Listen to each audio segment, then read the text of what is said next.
When a 12-year-old boy stood trembling in a bustling courtroom and pointed his finger at the very people who were supposed to care for him, everyone fell silent. His voice, shaking yet resolute, echoed, "They beat me." In that electrifying moment, all the murmurs died, replaced by a hush of stunned disbelief. The judge froze mid-sentence, the audience's eyes widened, and even the distant hum of the hallway outside seemed to fade. This was no ordinary testimony. This was the raw truth of a child who had already endured too much in his short life. Before we dive into his story, let us know where you're watching from, and if you believe in the power of courage, hit that like button and subscribe for more. Joey had not planned on stopping the world in its tracks when he arrived in Maplewood. He was just a skinny 12-year-old with tired eyes and shoulders that stooped under the weight of secrets. On his very first day at Maplewood Middle School, teachers and students alike picked up on his quiet demeanor. His gaze rarely left the floor, and if anyone so much as clapped a hand on his shoulder, he flinched as though bracing for a blow. To those who paid close attention, the signs were there from the beginning. The bruises on his arms, the fear in his eyes, and the tense way he walked, as if every step brought him closer to some invisible threat. He was assigned to Mr. Carter's homeroom class, and though Mr. Carter had met countless children during his teaching career, something about Joey brought a wave of concern crashing over him. In the teacher's lounge, Mr. Carter mentioned his observations to Mrs. Bennett, a fellow teacher known for her warm smile and motherly instinct. "He's got these faint bruises along his wrists," Mr. Carter explained, stirring sugar into his coffee absent-mindedly. "And when I asked him a question, he acted like I was about to yell at him." Mrs. Bennett nodded, her brow creased with worry. She had noticed it too. Joey kept his head down and wouldn't make eye contact in class. Sometimes, if she called on him to answer a question, he'd stutter so badly that he eventually gave up talking entirely. Mrs. Bennett taught math, and rarely saw children recoil with such palpable dread just from hearing their own names called. When the janitor, Mr. Harris, mentioned that Joey had asked him, late one afternoon, if it was possible to sleep at the school overnight, the alarm bells in Mr. Carter's mind rang loud. Mr. Harris had found the boy in the hallway, staring at rows of lockers after school. Joey's eyes were red-rimmed, as if he'd been crying, and his hands trembled ever so slightly when he spoke. "Please, can I just stay here?" Joey had whispered. "I'll hide so no one will see me." Mr. Harris had tried to coax more information out of him, but Joey quickly clammed up and mumbled an apology. The next day, Mr. Carter and Mrs. Bennett, armed with these troubling anecdotes, alerted social services. They found themselves huddled in the principal's office, repeating the same concerns to a social worker. Words like neglect and abuse hovered in the air, unspoken but deeply felt. The social worker, a tall, efficient woman named Ms. Robbins, wore her empathy in the gentle nods she gave while listening. "We'll do a home visit," she told them with a calm, professional tone that suggested she had encountered similar cases many times before. "If there's something going on, we'll find out." Despite her reassuring voice, Mr. Carter and Mrs. Bennett felt a gnawing dread. They knew that children living in abusive homes often had to contend with caregivers who were skilled at concealing the truth. A staged home could easily fool outsiders who only stayed for a brief, scheduled visit. And if Joey was too scared to speak out, the truth might remain buried beneath a mountain of deception. Still, they had to try. Over the following week, Ms. Robbins visited the Mitchell residence. Daniel and Karen Mitchell kept their house in immaculate condition, with tasteful decor and a welcoming aura. Karen answered the door wearing a bright, friendly smile that seemed almost too polished. She ushered Ms. Robbins inside, pointing out various family photos that adorned the walls. Daniel stood off to the side, arms folded, wearing a half-smile that never reached his eyes. Joey was called downstairs, and when Ms. Robbins asked how he was doing, he shrugged and quietly said that everything was fine. For a moment, he dared to glance at Daniel, whose icy stare made Joey's face pale. Ms. Robbins noticed but couldn't immediately call them out without evidence. She gently probed Joey with questions about school, his hobbies, and his routine at home. He kept his answers short and safe. Yes, he was doing his homework. Yes, they fed him enough. Yes, he was happy. Every word he spoke was laced with apprehension, but Ms. Robbins knew a reluctant child couldn't be forced to speak against his will, especially if he feared reprisal. As she headed back to her car, Ms. Robbins felt her stomach twist.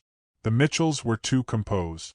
Something about the way Daniel kept an eagle eye on Joey, or how Karen rushed to answer every question on Joey's behalf, signaled deeper trouble.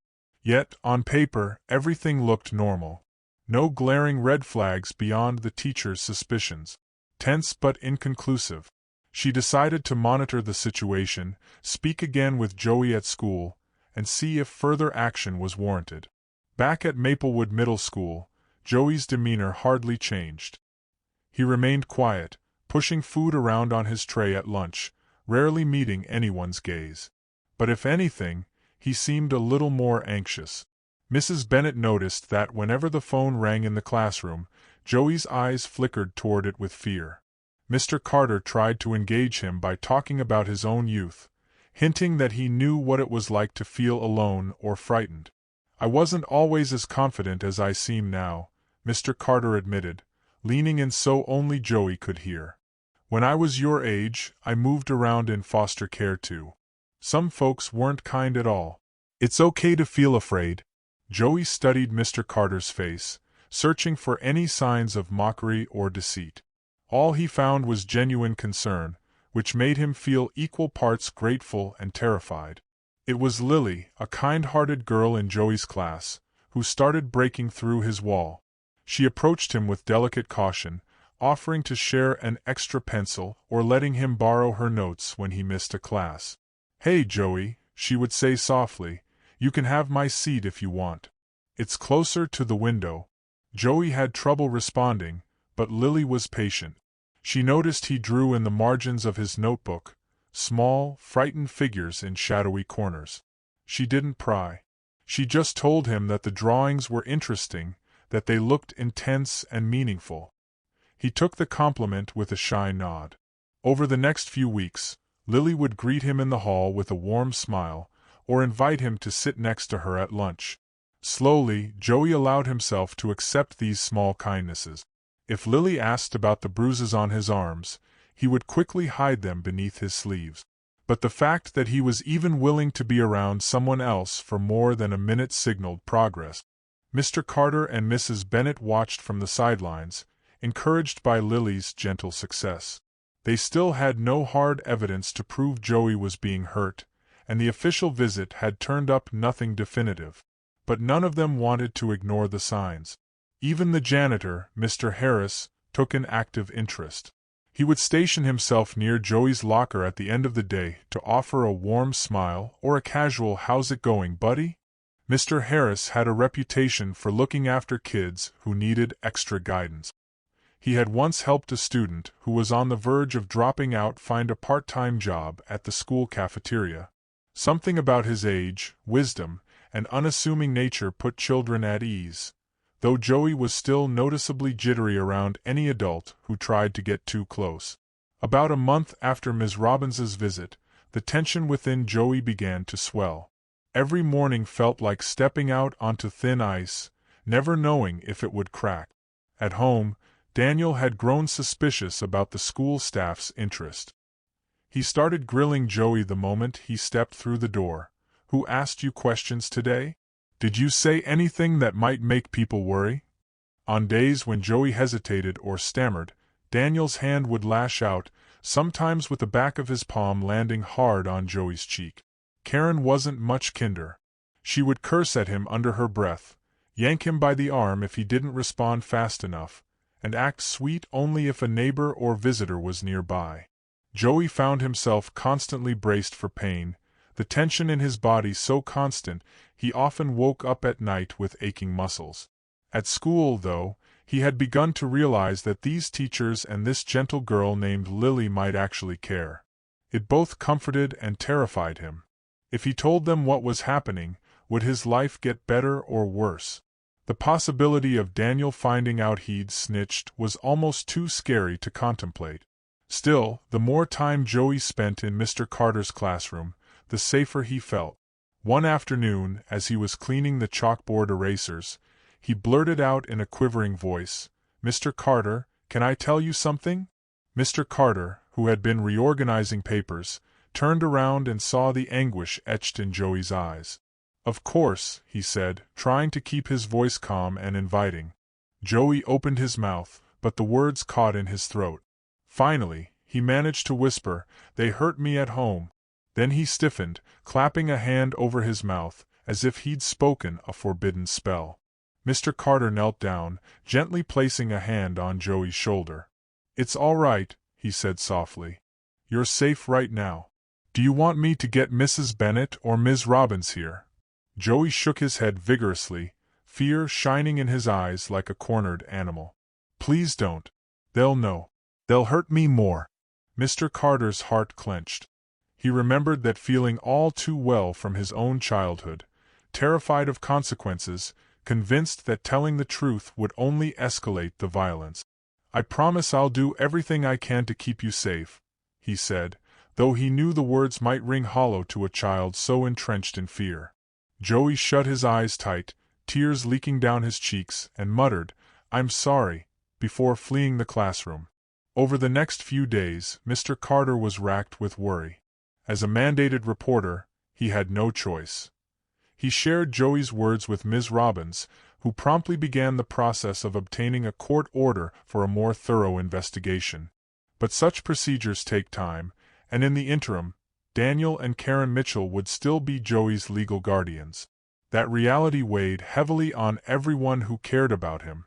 Lily sensed that something was off when Joey avoided her more than usual.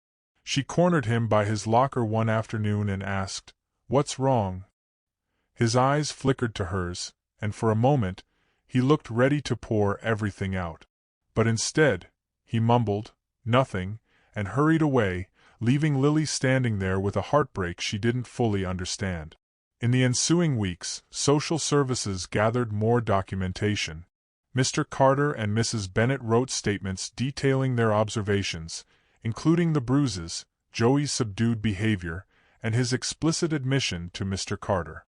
Ms. Robbins pressed for an emergency hearing, citing the risk to Joey's well-being. After a tense period of bureaucratic steps, the order came down. Joey was to be temporarily removed from the Mitchell household and placed in a state-run shelter while investigators dug deeper.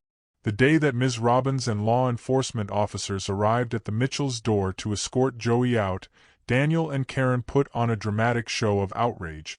"We've done nothing wrong," Karen yelled, tears streaming down her face. Daniel glowered, demanding, "Where's your proof?" Joey stood between them, trembling but resolute, as Ms. Robbins gently guided him to the waiting car. While the Mitchells fumed and threatened legal action, Joey stared at the floor, a swirl of relief and dread twisting in his stomach. The transition into the shelter proved far from smooth. Joey arrived carrying only a small duffel bag, which contained a few changes of clothes and a sketchbook. The building itself was old but reasonably well kept. Posters encouraging healthy habits and reading programs lined the corridors, while staff bustled in and out of rooms trying to manage a dozen crises at once. Joey was assigned a small bed in a shared dormitory with 3 other boys.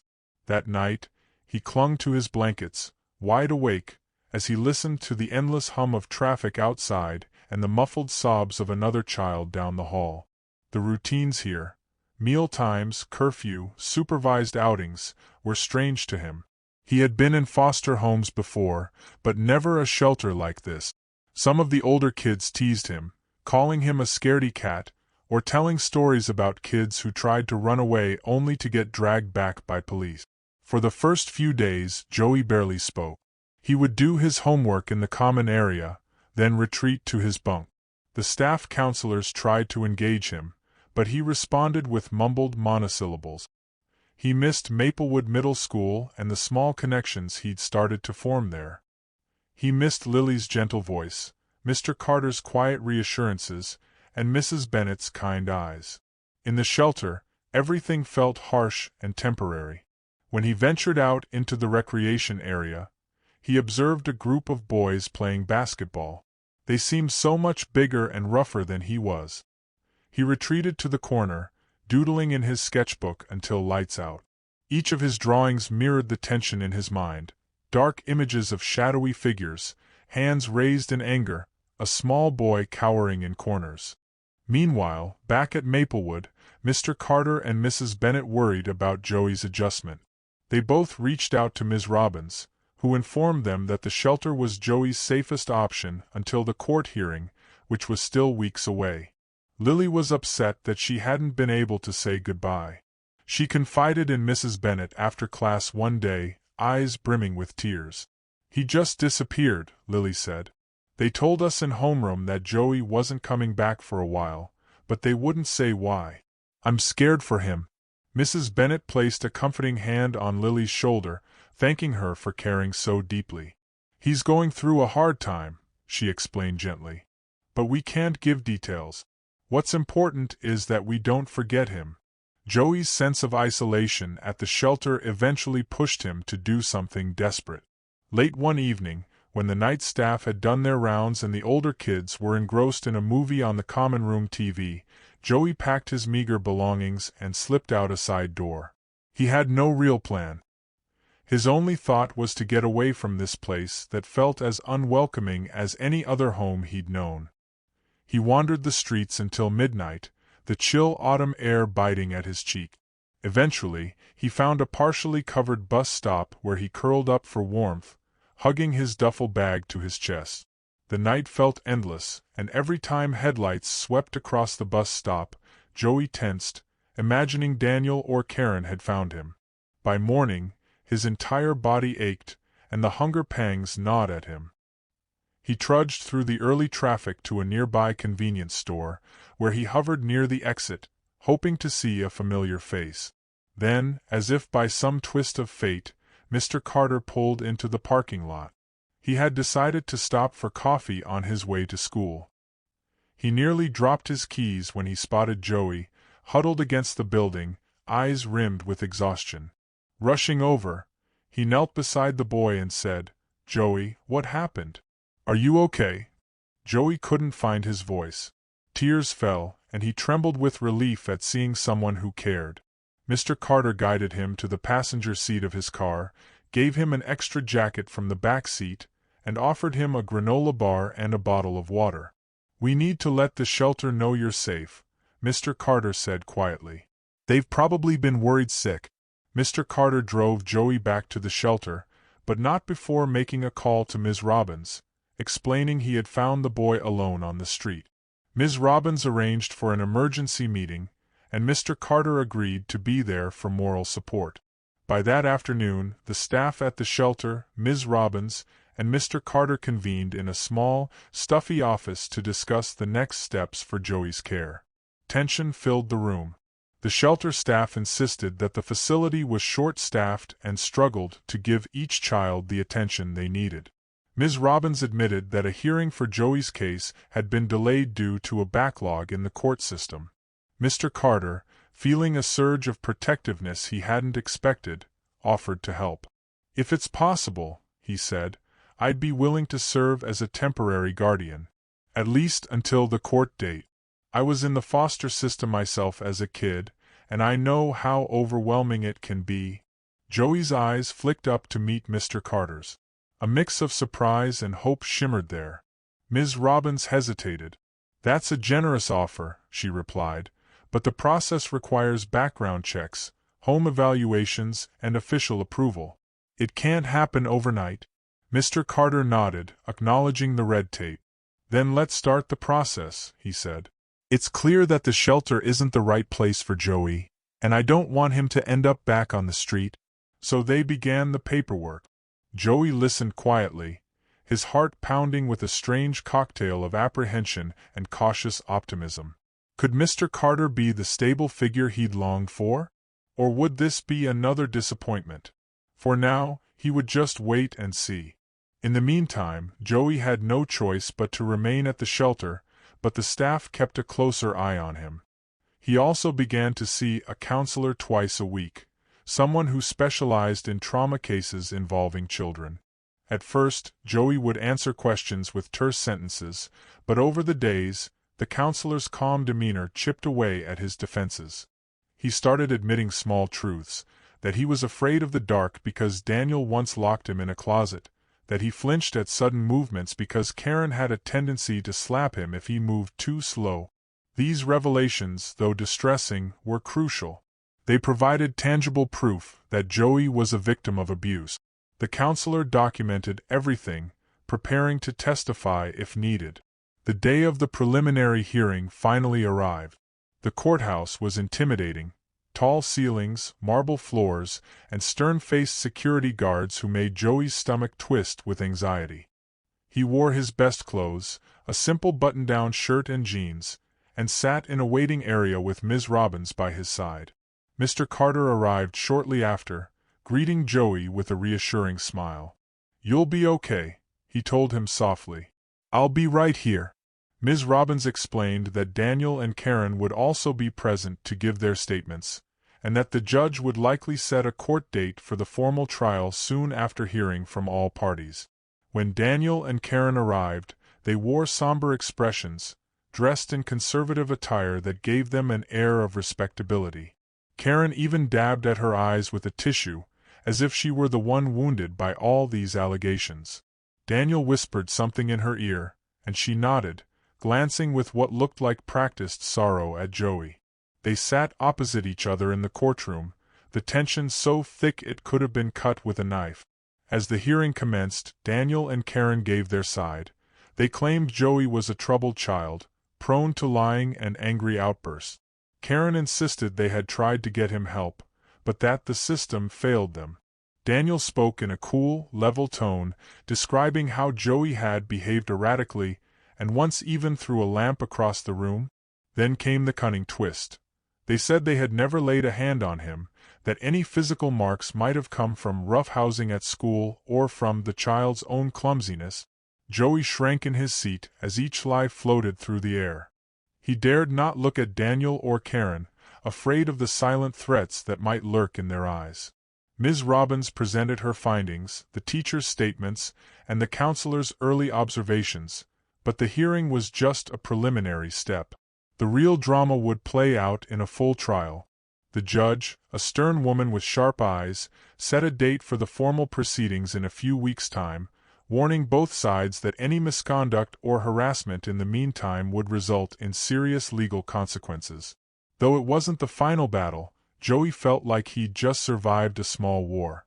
As they left, Ms. Robbins gently squeezed Joey's shoulder and said, "This is just the start. Don't lose hope, okay?" Back at school, word got around that Joey would return as soon as arrangements could be made. Mr. Carter was still in the process of clearing the final steps for fostering him, but in the meantime, Joey was allowed to attend classes during the day and then return to the shelter in the evening. Lily, upon hearing that he was back, rushed to greet him the moment he stepped into homeroom. "I'm so glad you're all right," she told him, eyes shining with relief. Joey tried to force a small smile. "I'm trying to be," he said simply. In the hallway between classes, Lily asked if there was anything she could do. Joey shook his head but then paused. Could you just sit with me at lunch?" he asked, voice trembling slightly. Lily grinned. "Of course," she replied. "You won't get rid of me so easily." Those simple acts of normalcy, sitting in class, having lunch with Lily, drawing in his notebook, gave Joey fleeting moments of calm. But a low-level dread persisted, knowing that the full trial loomed. When Mr. Carter was finally approved as a temporary foster parent, it felt like a minor victory. Joey gathered his few belongings from the shelter and was taken to Mr. Carter's house, a modest but cozy home on a quiet street. The front yard had a patchy lawn, and the living room walls were lined with bookshelves crammed with novels and teaching manuals. Mr. Carter showed Joey to a small guest room that had been fitted with a twin bed and a small desk. On the desk sat a new set of colored pencils and a stack of blank sketchpad. "You can draw whenever you want," Mr. Carter said gently. "I remember you seemed to like that." Joey traced the edge of a sketchpad with his fingers, feeling a strange warmth spread in his chest. "Thank you," he whispered. He glanced around, noticing that the walls weren't decorated yet, almost as if Mr. Carter had left them blank for him to fill. There was no heavy lock on the closet door, no stale smell of fear. It felt safe, at least safer than anywhere else he'd lived. Though living with a teacher felt a bit odd, he wasn't sure how it would affect their dynamic at school. Joey couldn't help but feel grateful. It was the first time in a long while that he slept without the immediate fear of footsteps approaching in anger. Meanwhile, the legal process trudged on. The official trial date grew closer, and Joey's anxiety spiked whenever he remembered he'd have to face Daniel and Karen again, this time in a more intense setting. Ms. Robbins arranged for Joey to meet with a child advocate, who explained how testimony works for minors. "You might have to speak," the advocate told him gently. "But remember, the court is there to find the truth, and we'll be with you every step of the way." Joey nodded, his heart pounding. He thought about the times Daniel would raise his fist, the sting that followed, the nights spent lying awake with bruised ribs, and the constant fear that overshadowed every moment. The idea of recounting those experiences in front of a roomful of strangers made him feel sick. Still, he found pockets of solace in Mr. Carter's home. Sometimes, after dinner, they'd talk about little things. Mr. Carter's childhood dreams of being a basketball star, or how Maplewood's old library had a secret reading nook. Other nights, they didn't talk much at all, simply coexisting in a calm that felt new to Joey.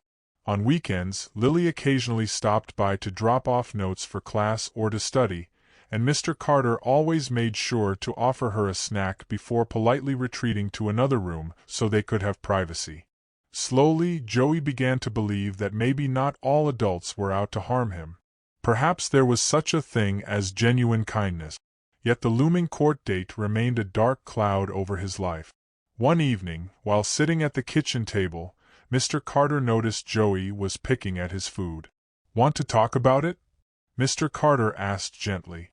Joey's eyes stayed fixed on his half-eaten spaghetti. "Not really," he muttered. Then, taking a shaky breath, he asked, "Do I really have to go up there and say it out loud?" Mr. Carter set his fork down. "It's hard to speak the truth," he admitted softly. "But sometimes it's the only way to make sure people hear you. And once they hear you, real change can happen." Joey pressed his lips into a thin line, nodding with reluctance. He wasn't sure he wanted to change anything if it meant living through that fear again, but he also knew staying silent would only prolong the cycle for him, or for any other kids Daniel and Karen might foster in the future. The day arrived more quickly than Joey expected. The formal trial was set in a medium-sized courtroom. The overhead lights buzzed faintly, and the benches were filled with a mixture of curious onlookers, supportive teachers, and the occasional local reporter. Mr. Carter and Lily both offered small nods of encouragement as Joey took his seat. Daniel and Karen sat at the defense table with their lawyer, looking tense but determined to keep up their facade of innocence. Karen wore a conservative dress, and Daniel's suit was pressed and neat. Their lawyer strode forward to deliver a polished opening statement, claiming the entire case was built on weak evidence, hearsay, and the misguided zeal of well-meaning but misinformed school staff. Then Ms. Robbins and the child advocate laid out the case against the Mitchells. They presented photos of bruises on Joey's arms and ankles, backed by medical opinions that these were consistent with inflicted injury rather than normal childhood mishap. Mrs. Bennett testified, her voice trembling slightly as she recalled how Joey was always reluctant to be touched, and how she had seen finger-shaped bruises on his wrists. Mr. Carter gave his account, describing Joey's timid confession in the classroom. Each piece of evidence felt like a single puzzle piece, and together they formed a disturbing picture of a child trapped in an abusive environment. Yet Daniel and Karen persisted in their denials.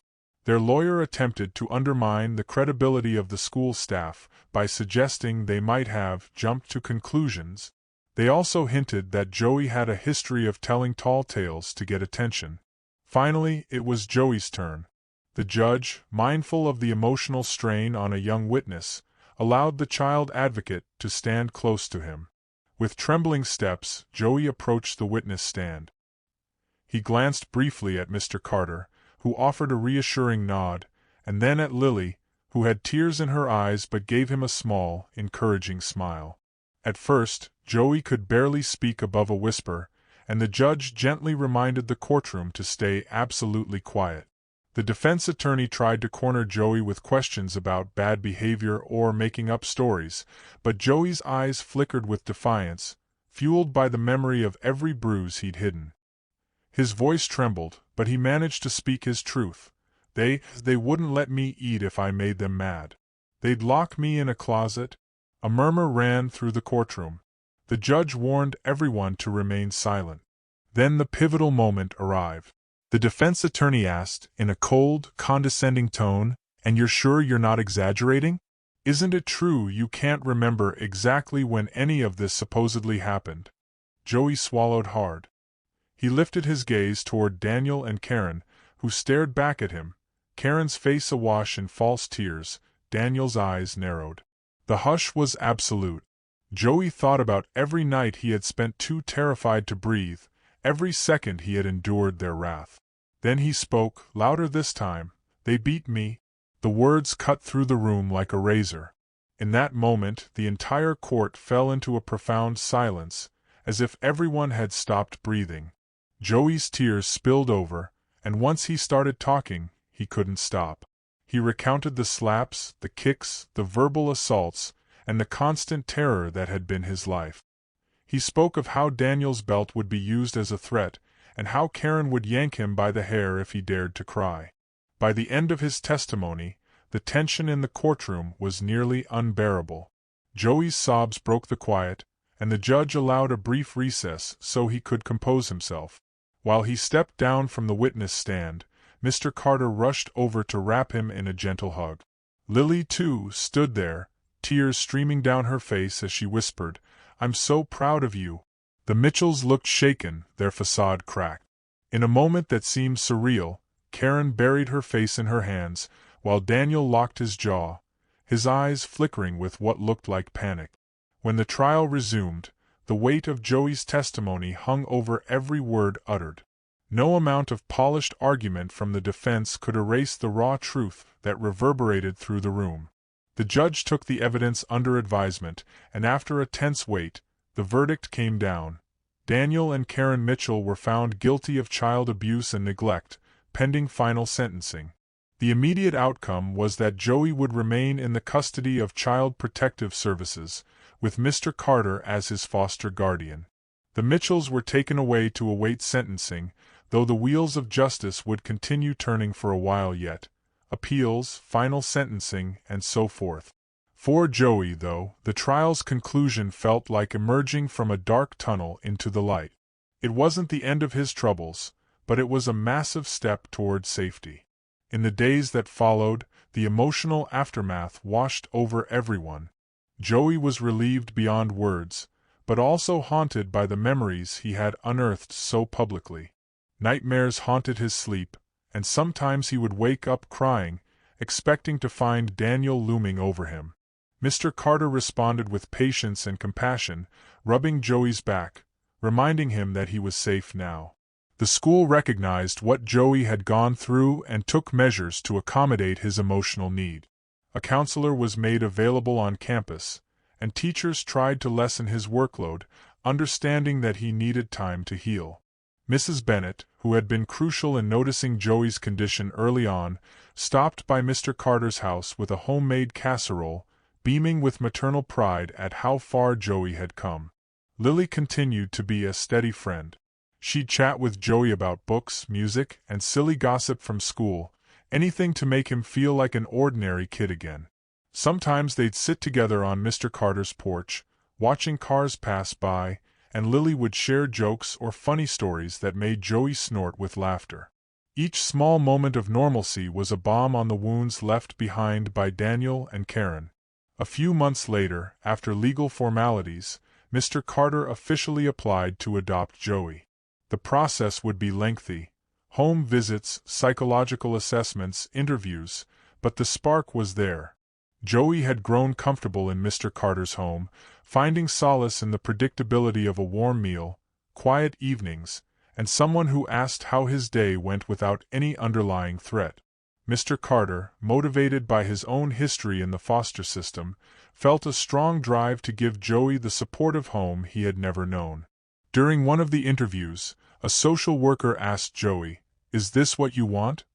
Joey took a moment to absorb the question, remembering the fear that had once been his constant companion. Then he nodded. "Yes," he said simply. "I feel safe here." But the Mitchells were not completely out of Joey's life just yet. The day came when Daniel and Karen, out on bail pending the final sentencing, decided to make a last-ditch effort to regain control. They appeared unannounced on Mr. Carter's doorstep, banging on the door in a rage. "Open up!" Daniel shouted. Joey had been in his room, sketching, when he heard the commotion. Fear gripped him, but he also felt a surge of anger. They had no right to terrorize him anymore. When he peered through the window, he saw Karen's tear-streaked face, twisted in fury. Mr. Carter quickly dialed the police, telling Joey to stay inside. But Joey, trembling with both adrenaline and residual fear, slowly stepped toward the door. He opened it, coming face to face with Daniel and Karen for the first time since the trial. Daniel's eyes were wild, and Karen's expression held a desperate rage. "You lied about us," Daniel hissed, stepping forward. But before he could move any closer, Mr. Carter planted himself in front of Joey. "You need to leave," Mr. Carter said firmly, his voice steady despite the tension in the air.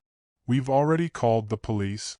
Daniel glared, looking past Mr. Carter to Joey. "You think this is over, boy," he spat. "It's not." Karen tried a different tactic, adopting a pleading tone. "Joey, we love you. You know that. Tell them you lied and we can start over." Joey's hands balled into fists. His voice wavered, but he spoke with conviction. "No. I told the truth." Karen reached for Joey, but Mr. Carter blocked her. Within moments, the sound of sirens filled the air. Police officers arrived, quickly assessing the situation. Daniel protested his innocence. Karen sobbed that it was all a misunderstanding, but the officers recognized that they were violating the terms of their bail. Soon, Daniel and Karen were handcuffed, escorted to a squad car. "This isn't the end," Karen shrieked as the door closed. Joey stood behind Mr. Carter, heart pounding. He didn't believe her threat. For the first time, he knew that these people no longer had power over him. In the weeks that followed, Joey's nightmares began to recede. Therapy sessions helped him process the fear and anger. Lily continued to be his friend, sharing laughter and silly gossip that made him feel like a normal kid. At school, Mrs. Bennett noticed that Joey was beginning to participate more, sometimes even raising his hand in class. Mr. Harris, the janitor, gave him a warm grin whenever their paths crossed, reminding Joey that he wasn't alone. And most importantly, Mr. Carter's home began to feel less like a temporary refuge and more like a real family environment. One evening, Mr. Carter suggested they watch a classic movie. The living room was dimly lit, the couch soft and inviting. As the opening credits rolled, Joey curled up next to Mr. Carter, a blanket draped over his legs. The film was an old black-and-white comedy that Mr. Carter had loved as a child. At first, Joey was indifferent, but soon he found himself laughing at the silly antics on screen. For a moment, he forgot about courtrooms, shelters, and the looming threat of the Mitchells. All that existed was the glow of the TV, the warmth of the blanket, and the reassuring presence of a man who cared for him. Mr. Carter ruffled Joey's hair, and Joey gave him a faint smile in return. It felt like the start of something real and lasting, a sense of peace he had never known. They finished the movie, and Mr. Carter turned off the TV. The house settled into a serene hush. Joey looked around, taking in the comfortable furniture, the bookshelves brimming with stories, and the family photos Mr. Carter had placed on the mantel. There was even a small photo of Joey and Mr. Carter taken on a school field trip, something that Joey hadn't noticed until now. The quiet that enveloped them wasn't tense or foreboding, it was the quiet of safety and belonging. Joey leaned his head against Mr. Carter's shoulder and closed his eyes, feeling, perhaps for the very first time, that he was home. Thanks for watching till the end. If you enjoyed the story, give this video a like if you haven't already and subscribe for more.